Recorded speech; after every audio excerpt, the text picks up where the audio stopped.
우리의 수명을 지금보다 2배로 늘릴 수 있다면 어떨 것 같으세요? 이게 무슨 공산 과학 소설 같은 얘기냐고요? 글쎄요, 이 질문에 대한 답을 찾아서 지금부터 한번 제대로 파고들어 보겠습니다. 자, 그 엄청난 질문에 대한 탐사가요, 놀랍게도 바로 여기서 시작됩니다. 1mm. 네, 정말 작죠? 네, 맞습니다. 바로 이 작은 벌레 안에 인류의 아주 오랜 꿈이죠. 그 장수의 비밀이 숨어 있을지도 모른다는 겁니다. 이 벌레, 이름도 예뻐요. 예쁜 꼬마 선충이라고 하는데요. 노화 과학계에서는 거의 슈퍼스타급입니다. 아니, 근데 도대체 왜일까요? 이렇게 작고 단순해 보이는 동물이 어떻게 인간의 노화라는 이 거대한 비밀을 푸는데 그렇게나 중요한 열쇠가 됐을까요? 일단 이 친구의 생애 주기가 정말 엄청나게 빠릅니다. 수명이 고작 3주고요. 한 세대가 바뀌는 데는 딱 3일밖에 안 걸려요. 그러니까 과학자들 입장에서는 아주 짧은 시간 안에 여러 세대에 걸친 노화 과정을 쭉 지켜볼 수 있는 거죠. 게다가 더 놀라운 건 유전자의 거의 절반 정도를 우리 인간하고 공유한다는 사실입니다. 그래서 서울대학교 이준호 교수님이 이런 말을 하셨죠. 벌레가 곧 사람이다. 이 한마디가 모든 걸 설명해 주는 것 같아요. 이 작은 벌레를 연구하는 게 왜 결국 우리 자신을 이해하는 길인지 아주 명쾌하게 보여주는 말이죠. 자, 그럼 이 벌레 연구를 통해서 우리가 발견한 첫 번째 아주 중요한 단서가 뭘까요? 그건 바로 우리 세포 안에도 똑같이 지금 이 순간에도 똑딱거리고 있는 생체 시계의 존재입니다. 그 생체 시계의 정체가 바로 텔로미어인데요. 이걸 쉽게 설명하면 우리 신발끈 끝에 달린 플라스틱 캡 그거 아시죠? 그게 있어서 신발끈이 너덜너덜해지지 않잖아요. 텔로미어가 딱 그 역할을 합니다.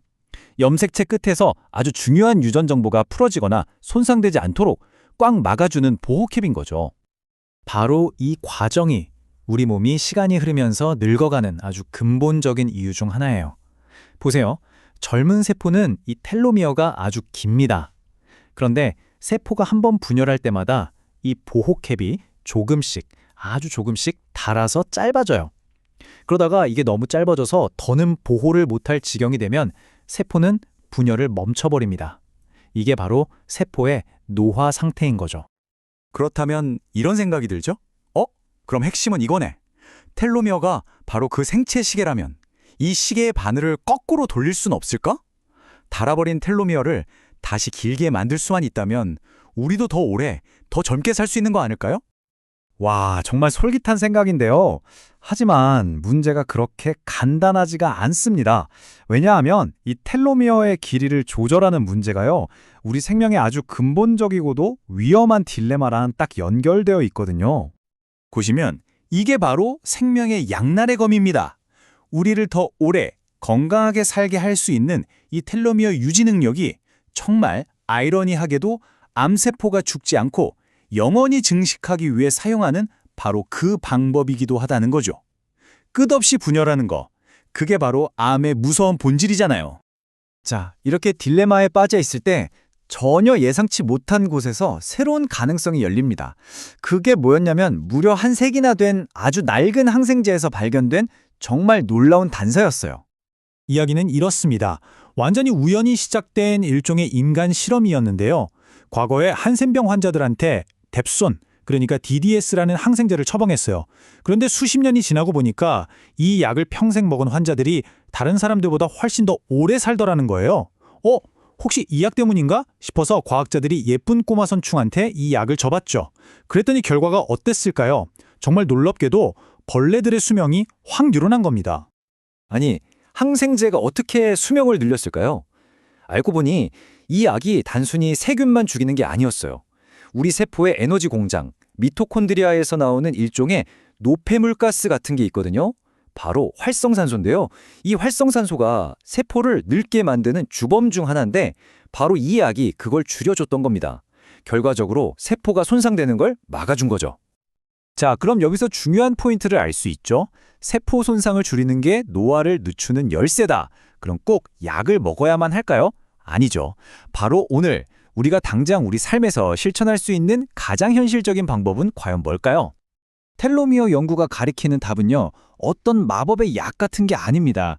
오히려 우리 모두가 매일같이 경험하는 바로 이것을 지목하고 있어요. 노벨상 수상자인 엘리자베스 블랙번이 밝혀낸 아주 핵심적인 요인입니다.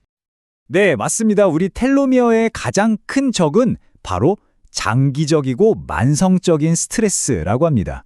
그러니까요, 핵심은 스트레스를 아예 안 받는 게 아니에요. 솔직히 그게 가능하겠어요? 불가능하죠. 진짜 중요한 건 그 스트레스를 어떻게 관리하고 거기서 어떻게 회복하느냐, 바로 그겁니다. 그럼 그 해법은 뭘까요? 의외로 아주 간단할 수 있습니다. 명상을 하든 좋아하는 취미에 푹 빠지든 아니면 그냥 자연 속에서 좀 걷거나 친구랑 실컷 수다를 떠는 것도 좋죠. 중요한 건 뭐든 간에 자신만의 방법으로 이 스트레스의 고리를 딱 끊어내는 거예요. 바로 이런 단순하고 꾸준한 습관들이 우리 몸의 노화시계에 진짜로 생물학적인 영향을 미친다는 겁니다. 자, 그럼 이제 마지막으로 한번 넘어가 볼까요? 이 장수 연구가 앞으로는 어떤 길을 가게 될지, 또 어떤 도전 과제들이 남아있는지 한번 살펴보겠습니다. 지금 과학자들은요, 노화를 마치 치료 가능한 질병처럼 다루는 정말 놀라운 기술들을 개발하고 있어요. 예를 들면 늙고 기능이 떨어진 세포만 쏙쏙 골라서 없애는 약이라든지, 암으로 변할 위험 없이 세포 자체를 다시 젊게 되돌리는 세포 리프로그래밍 기술 같은 것들이요. 또 우리 몸이 원래 가진 DNA 복구 능력을 훨씬 더 강력하게 만드는 연구도 진행 중이고요. 이 모든 이야기를 듣고 나니 결국 마지막에 이런 질문이 남게 됩니다.